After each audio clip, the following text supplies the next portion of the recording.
समझ आई, मैंने एक कहानी पढ़ी कहीं पर, और उस कहानी के जब मैं अंदर तक गया तो मेरे को समझ आया कि हाँ ये वजह है। ये कहानी है दो बच्चों की जो एक गांव में रहते थे। उनमें से एक 6 साल का था और एक 10 साल का। दोनों बहुत अच्छे दोस्त थे, बिल्कुल शोले के जय और वीरू जैसे। दोनों हमेशा साथ साथ रहते, साथ साथ खेलते, साथ साथ खाते पीते, साथ साथ नहाते धोते। नहीं धोते नहीं, ये थोड़ा ज्यादा हो गया। तो एक दिन वो दोनों गांव से थोड़ा दूर निकल गए और खेलते खेलते उनमें से जो बड़ा बच्चा था 10 साल वाला, वो एक कुएं में गिर गया और जोर जोर से चीखने चिल्लाने लग गया। उसको तैरना नहीं आता। अब जो दूसरा बच्चा था, छोटा था 6 साल का, उसने अपने आसपास में देखा और उसको कोई नजर नहीं आया, उसको कोई नहीं दिखा जिसको कि वो बता सके हेल्प के लिए। और फिर उसकी नजर पड़ी एक बाल्टी जिसमें एक रस्सी बंधी है। उसने एक सेकंड भी वेस्ट नहीं किया, उस बाल्टी को उठा करके कुएं में फेंक दिया और अपने दोस्त को बोला कि पकड़ ले।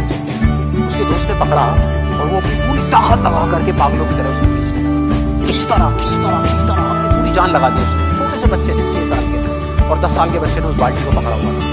खींचता रहा और तब तक नहीं रुका जब तक उसने अपने दोस्त को बचा, जब तक वो बाहर। अब यहां तक तो ठीक था, यहां तक तो ये कहानी समझ आती है। लेकिन हुआ क्या कि जैसे ही ये दो बच्चे जब दोनों एक हो गए, जब बाहर आए और आकर के गले मिल रहे, रो रहे और खुश हो रहे, एक तरफ से उनको डर भी लग रहा था। डर था कि अब गांव जाएंगे तो बहुत पिटाई होगी जब उनको बताएंगे कि ऐसे हम कुएं में गिर गए और ये सब चीजें हुई। लेकिन मजे की बात, ऐसा कुछ भी नहीं हुआ। वो जब गांव गए और जा करके उन्होंने अपने घर वालों को बताया, बाकी गांव वालों को बताया, तो किसी ने विश्वास नहीं किया, पूरे गांव वालों ने। और वो अपनी जगह बिल्कुल ठीक थे, क्योंकि उस बच्चे में इतनी ताकत भी नहीं थी कि वो बाल्टी पानी से भरी हुई वो उठा सके।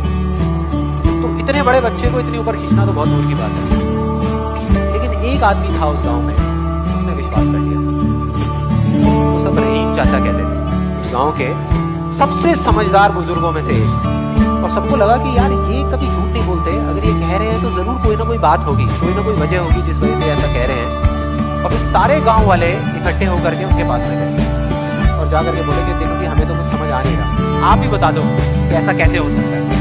उनको हंसी आ गई। वो बोले कि यार इसमें मैं क्या बताऊं, वो बच्चा बता तो रहा है उसने कैसे किया।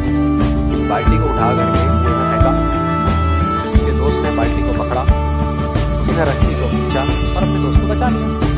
तो आपको पता तो है उसने कैसे किया, बच्चा बता तो रहा है, इसमें मैं क्या बताऊं। सारे गांव वाले कुछ देर बाद वो बोले कि सवाल ये नहीं है कि वो छोटा सा बच्चा ये कैसे कर पाया, सवाल ये है कि वो ये क्यों कर पाया, उसके अंदर इतनी ताकत कहां से आई। और बोले इसका सिर्फ एक जवाब है, सिर्फ एक, कि जिस वक्त उस बच्चे ने ये किया, उस टाइम पे उस जगह पर दूर दूर तक कोई नहीं था उस बच्चे को ये बताने वाला कि तू ये नहीं कर सकता।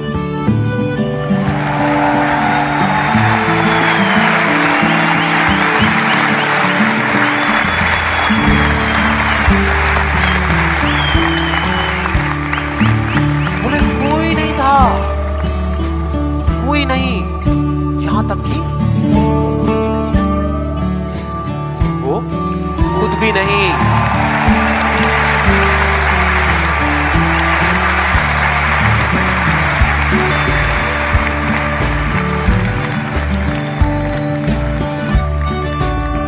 अब मैं आप लोगों से पूछता हूं कि अगर कुछ ऐसा हो जाए, अगर आपको भी उस बच्चे की तरह किसी की आवाज सुनाई ना दे, जो आवाजें आपको होती हैं, ना किसी और की ना अपनी, तो क्या होगा? आ जाएगा। नहीं, उस बच्चे की तरह आपको भी कोई नहीं रोक पाएगा। You'll be unstoppable. Yes or no? Yes or no? Yes or no? Theoretically तो ये बात बहुत अच्छी लग रही है सुनने में, लेकिन अगर हम प्रैक्टिकली देखें